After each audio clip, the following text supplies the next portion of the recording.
ขอบใจผู้ใหญ่ใจดีทั้งหลายเนาะที่มาซอยเรือครอบครัวของน้องพ่อป้าจิน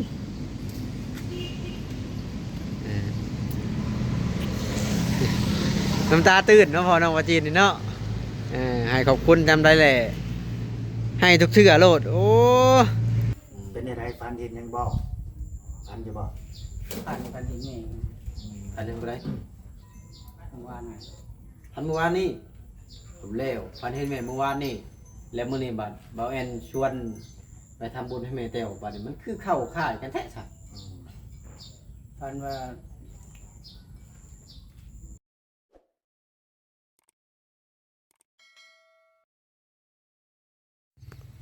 เอาพี่น้องเอ้ยก็ถือว่ายังแค่ตอกตะปูเล็กๆน้อยๆก็ถือว่าแล้วนะซึ่งเป็นว่าตอนนี้เบาแอนก็จะได้ไปสั่งอาลูซิ่งมาให้ทางเพิ่นมุงก่อนเนาะหลังจากที่สั่งอาลูซิ่งมาแล้วเบาแอนเพราะว่ายังมีทางสิไปทางอื่นนะก็มีแต่ว่าสั่งให้เพิ่นมาเพิ่นสิมุงก็สุดแล้วแต่เพิ่นนะมีแต่ว่ามื้อหน้าก็จะได้เข้ามาอัปเดตอีกเนาะเพราะมื้อนี้ยังมีเวียกไปทางอื่นอีกนะก็เลยว่าสิไปสั่งให้เพิ่นมาส่งให้แล้วก็จ่ายเงินจ่ายคำนั่นเลยเนาะซึ่งมันว่าต้นนี้ก็จะให้เพิ่นก่อขึ้นอีกพอมันต่ำแห้ง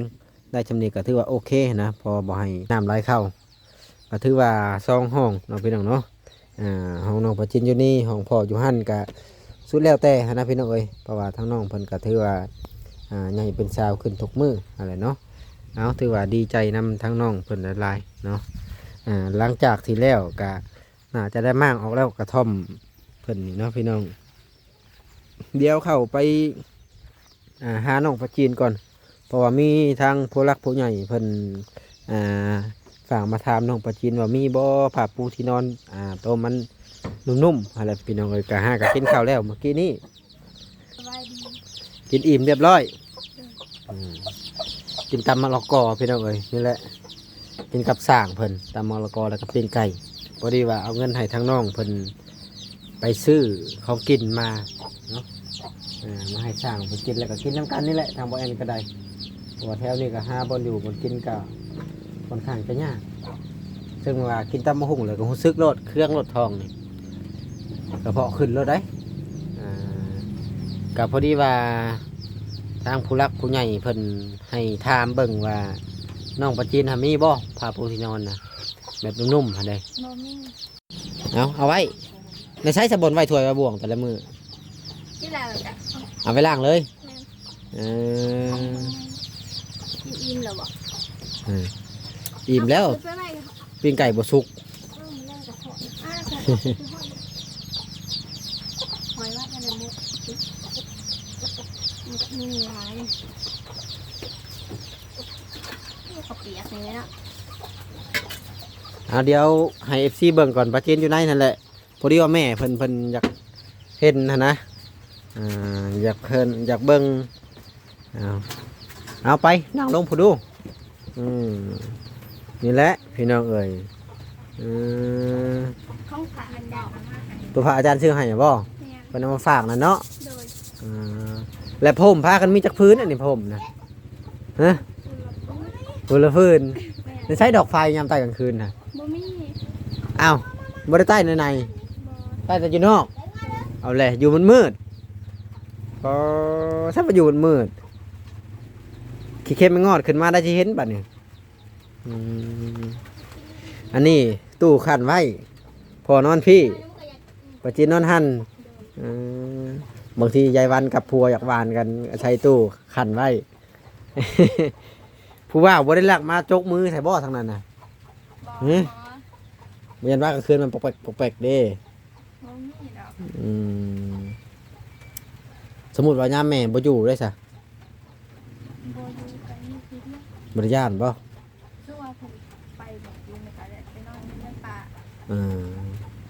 สมมุติว่าไปละลายมือไปนอนที่คันป้าย่านขึ้นแล้วเนาะคันว่ามันแน่นหน้าปลอดภัยก็จังว่าแน่ในใช้เข่าปัจจุบันนี้ยังลายใช่ไหมน่ะยังเท่านี้ มันชิได้จากมืออันนี้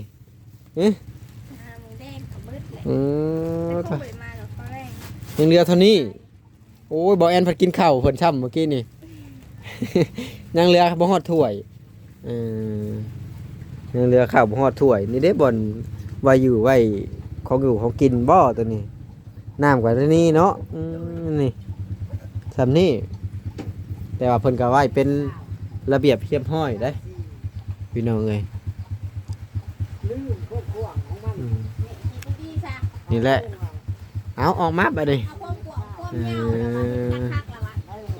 4 เมตรเศร้า4 เมตรถวนเลย4 เมตรถวน เอาก็มีแต่ว่า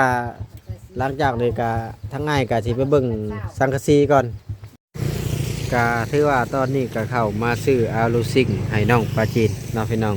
หลังจากที่ขึ้นโครงหลังคาแล้ว ก็คือบ่อนเฮาจะมาซื้อนี่ก็นี่แหละอยู่วงเวียนอาเซียนพี่น้องนี่เด้วงเวียนอาเซียนนี่แหละนี่เข้ามาตัวเมืองสวรรค์ไปได้เพราะว่าเส้นทางทางนี้มันถึกบ้านน้องปลาจีนมันเข้ามากับพ่อน้องปลาจีนเพิ่นคือเก่าจักเม็ดโลซิงน่ะ 4 เมตร4 เมตรเศร้า 10เม็ดซาวตกอยู่8แผ่นเนาะเอาเดี๋ยวไปหาเจ้าของเพิ่นพุ่นแหล้วผม ถ้าเราจะคล้องเป็นยังไงล่ะเป็นงานมัน อันเด้โอ้ จะคล้องห้างเลย ซื้อว่ากะโลนี่ก็มีเนาะกะโลมีเบิดครบทุกอย่างมักแบบใดครบเบิดเดี๋ยวมีเม็ดละจักบาทอันนั้นสิถามเพิ่นหั้นนะ หันเย็บ ฮานเวียดส่วนมากมีแต่ฮานเวียดนี่แหละถือว่าเวียดก็สามารถขับรถลาวได้นะนี่เพิ่นเอาเมียคนลาวตินี่น่ะเนาะ จังหวะผมก็ยังโมโหเหมือนกัน นี่เจ้าของห้างเป็นหนึ่งเสื้อเลยเอ้าสบายดีโอ้เวียดนี่รวยอีหลีเนาะ ใช่ละตัวเสีย เอาลายมา ครับ8 แผ่นนี่เนาะ 8แผ่น แผ่นยาว4 เมตรเศร้า เอาสิมันเช้า อะไรซิ่งเหรอ มีจักราคา ราคานี่ อ้าวแล้วน้อยย้าไปเอามา ไปเบิ่งสีเลย รายราคาก่อน ให้น้องชายพาไปได้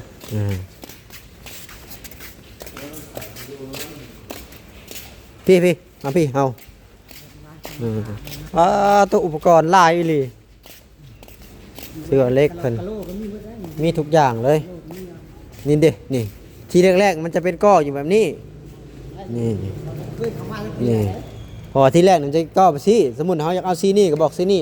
มักซีนี่ก็มักซีนี่นะ ขาวเลยสีขาว สียังนี่ สี แม่นเอาเท่าไหรนี่ 100 บาท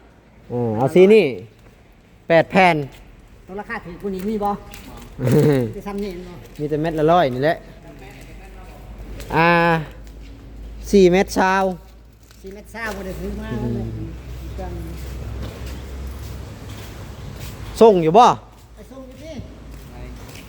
4 เมตรแล้วไปส่งบ่ไปมาไปมันต้องยางเลยไปก็ 4 เม็ดเช้า คนส่งมุก สีขาว เม็ดละร้อย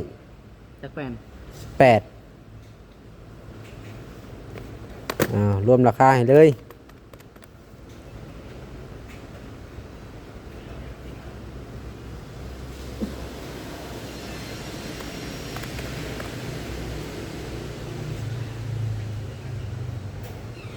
ปูเลย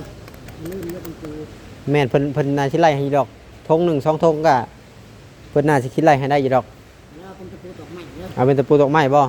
เออ ตัวตอบเป็นตัวยิง เอาตัวตอก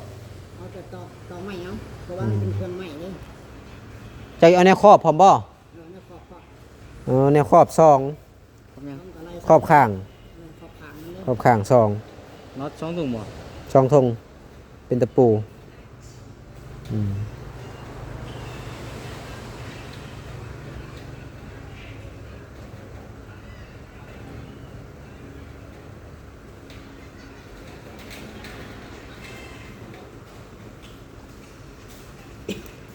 ขอบ2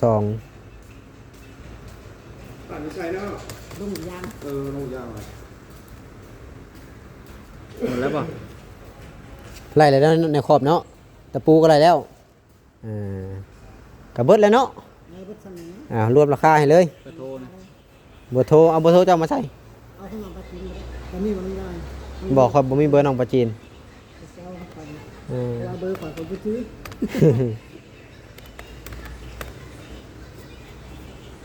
ใครอยู่โทรศัพท์ติดถุงนั่งเลยอย่าเอาออกเบิ่งโมงจะเศร้าแมวเขา หมด2,778,000 รวมทั้งหมด2ล้านนะพี่น้อง778,000อ่า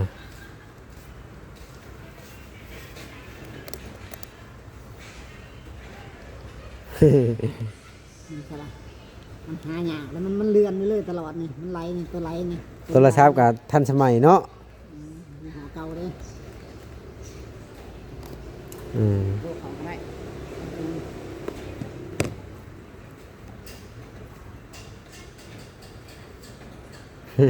โทรศัพท์พอน้องปลาจีนพี่น้องเอ้ย นี่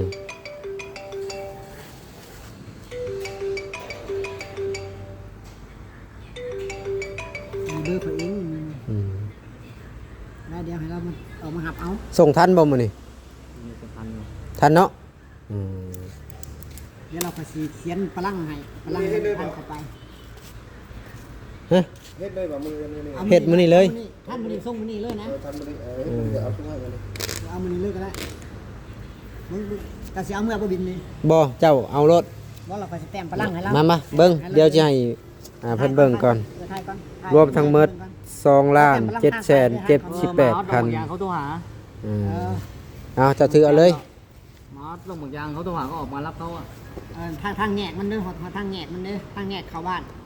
เอาทางสามแยกมา ทางแงกเข้าบ้าน ฮอดวัดบ่เขาทางวัดเขาทางเอาออกมานี่ นี่เด้อขัดจวนจะพังแล้วปิดทางสมมุติทางมือว่านเนาะตัวนี้เนาะ อ้าว ให้ว่านี่ อ้าวแต่พลังให้อีก พอแยกตัวนี้แล้วเขามานี่เลยเป็นทางคนขี่แล้วแล่นมาเลยแล้วโทรหาข่อยพอแยกตัวนี้ก็ได้โทรหา ฮอตเนี่ยก็ฮะ โทรหาบ้านใหญ่เลยไปบ้านน้อยได้ เขามาฮอตในแยกเขาโทรหา เดี๋ยวเจ้าออกไปหัดทำกับเพิ่นก็ได้ บ้านใหญ่ เอ้า เอางานเป็นบ้านใหญ่ เดี๋ยวสิจ่ายเงินให้เพิ่นบ่หรือว่าเมื่อจ่ายเพิ่นก็ได้ จ่ายอยู่นี่เลย มาจับกล้องให้ค่อยในเจ้ามาพี่บัดนี้ มาก็จับบ้านคนบ่เคยจับกอก มีแต่ว่าทั้งมวลน่ะ2ล้าน78,000 2,770,000 70บ่มี8,000บ่โอ้มีหลายแท้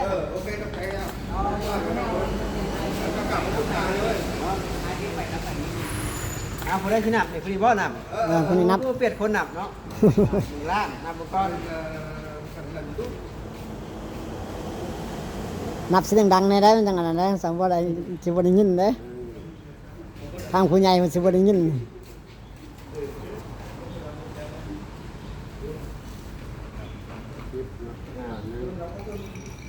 สองตัวนี้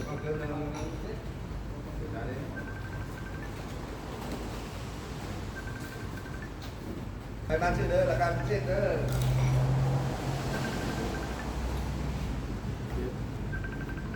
เอาทิปเนาะโอเค700,000เนาะ1 2 3 4 5 6 7อ้าว อืม 7ชิป7ชิป7ชิปพอ30คนลดให้8,000คนว่าลดให้ลายก็ได้ รถใน50ก็บ่รถเนาะ เอ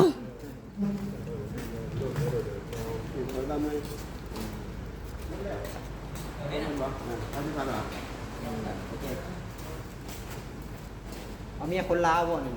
นี่ก็เล่า บ่ได้เมียคนลาว ช้ำมีอ่ะ ตามเมีย เมีย คนลาวบ่เห็นป้ายรถป้ายสวรรค์ในเขตนี่นะ คนลาว เออ คนเวียด แต่คนลาวแม่นบ่ สวรรค์แล้ว เออ มันก็บ่คือเนาะนี่คือคน แต่ เวียด คนเวียดใช่บ่ นี่คือคนเวียดหลายกว่า แต่ราย ได้ ได้ ขอบใจ การยังมาสื่อซอยเด้อ เดี๋ยวสิใช้บริการไปเรื่อย โอเคขอบใจ ๆเนาะพี่น้องมีแต่พี่น้องชาวเวียดนาม มาโลดราคาพิเศษ ครับพิเศษเนาะรุ่น8,000พิเศษค ทา รับ งสังกะสีลำรวยนะพี่เด้ เอามีแต่ว่าให้เพิ่นตัดเลย อ่า เนาะมีแต่ว่าให้เพิ่นตัดเอาขึ้นรถไปเลยเนาะอืมไม่รถยังไปส่งของอยู่ รถไปส่งของอยู่ก็มีแต่ว่าคันเจ้าอยากท่าก็ท่าเอามีแต่ว่าเบิ่งวินหั่นเด้ออืม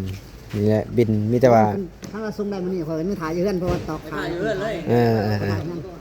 ฮอดตะหน้าฮอดบ่ข่อยแจ้งฮอดแยกแล้วมันว่ามีแต่เดียวเดียวคือข่อยว่าโทรหา แม่นแม่น นั่นล่ะ เอาบ่แอนก็สั่งแล้วก็สิพาพ่อน้องไปจิตกลับได้บาดนี่เนาะถือว่าอุปกรณ์นี่ครบนะในนี่นะรุมเรือยคือว่าครบจบเนาะพี่น้องเพราะว่าอุปกรณ์เพิ่นหลายอยู่แล้วหั่นนะแม่นคือว่ามีครบโอ้เป็นแพงไว้ก็มีได้นี่กระบู้ว่าไม้แผ่นเท่าไรเดีไม้นะแผ่นเท่าไรนะหน้า15นะมีแต่ว่าเอามาใส่ก่อนเด้อช่องข้างเนาะเพราะว่าเงินเฮาก็ยังเหลือเท่านี้แหละเงินในจำนวน6 ล้านนะเหลือเท่านี้พี่น้องเอ้ยเหลืออยู่อัน200,000 กับ 30,000ยังบ่ได้ไหลค่าแห้งพอน้องปลาจีนได้นี่ มีแต่ว่าซื้อจกซื้ออันของกินเมื่อกี้นี่100,000ทางสร้างเพิ่นบ่มีของกินก็มีแต่ว่าเดี๋ยวจังว่ากันค่าแห้งเนาะพี่น้องเอ๋ยก็ประมาณนี้แหละซะเพราะว่าบ่แอนก็ยังมีเวียกมีงานสิไปทางอื่นต่อหั่นนะก็มีแต่ว่ากลับเมื่อบ้านน้องปลาจีนแล้วก็สิออกเมื่อเลยพี่น้องเอ๋ยก็สิให้พ่อน้องปลาจีนขอบบุญขอบคุณผู้หลักผู้ใหญ่ก็เบิ่งไผเด้สิเก่งกับลูกสาวนี่เนาะขอบบุญขอบคุณเพิ่นด้วยนะ มาดีขอบใจผู้ใหญ่ใจดีทั้งหลายเนาะที่มาซอยเหลือครอบครัวของน้องปลาจิน